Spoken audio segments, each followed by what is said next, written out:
There's a fundamental illusion in the world that somehow people are separate from nature, when the reality is that we are part of nature. In fact, we are nature.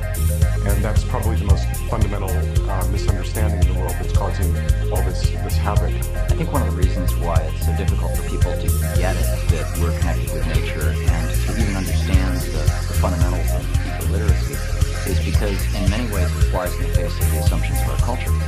Our culture is built on the assumption that we are the superior life form on Earth, that we are separate from all other life forms, that we have been given dominion over all other life forms. But even to think that we're separated from nature is somehow a thinking disorder. You can't be separated from nature. Why we think that way is the interesting thing. What happens in the mind that likes to think that it's separated from nature? Does that mean that the mind or the human being thinks he's now more free? We're totally living in disharmony with the planet. And not just the planet, we live beyond the planet. I mean, we're far beyond the planet now. We're zooming around Mars and all of that exploration, which is marvelous. But it's not really affecting our attitudes. I mean, our attitudes are based on selfishness, based on the economic situation we have, based on the politics which we have. I mean, those are how many governments in the world have really taken the environmental crisis for what it is? Very few, certainly not the United States.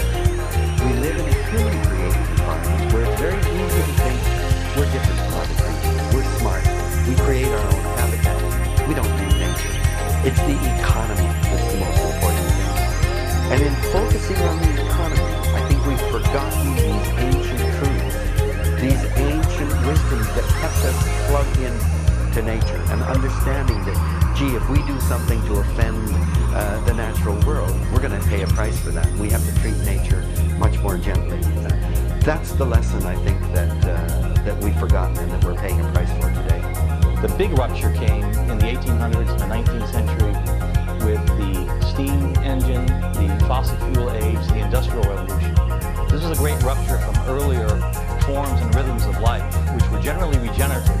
What happened after the Industrial Revolution was that nature was converted to a resource, and that resource was seen as essentially eternally abundant. This led to the idea and the conception behind progress, which is limitless growth, limitless expansion. Humans lived on current sunlight. The sun fell on the fields grew plants, plants made cellulose, plant matter, animals ate the cellulose. We ate the plants, we ate the animals, we were clothing made out of plants. We were living off our current sunlight. It was our food supply, it was our clothing, we heated with wood, it was our heat supply, it was our light supply, it was all current sunlight. So the sunlight that fell on the earth in a year was the maximum amount of sunlight that we could. This was the maximum amount of nature that we could. And from the earliest evidence of human civilization 150,000 more years ago up until a few thousand years ago, pretty much that's how we lived. And our population never surpassed 1 billion people. And then we began discovering that there were these little pockets of ancient sunlight. You could find the coal here and the oil there. And slowly, between that and the agricultural revolution, slowly our population crept up until we hit our first 1 billion people. And so it didn't take us 100,000 years to go from 1 billion to 2 billion. Our second billion only took 130 years. We hit 2 billion people in 1930. Our third billion was only 30 years in 1960. It's amazing when you think about it. When John Kennedy was inaugurated, there were half as many people on the planet as there are. And the reason that we've been able to have this exponential growth of the population is because we're creating food and clothing and everything else, transportation. We're doing it all with this ancient sunlight that was stored in here 300 and 400 million years ago. And if we were to have to go back to simply living on current sunlight, lacking technology, the planet couldn't sustain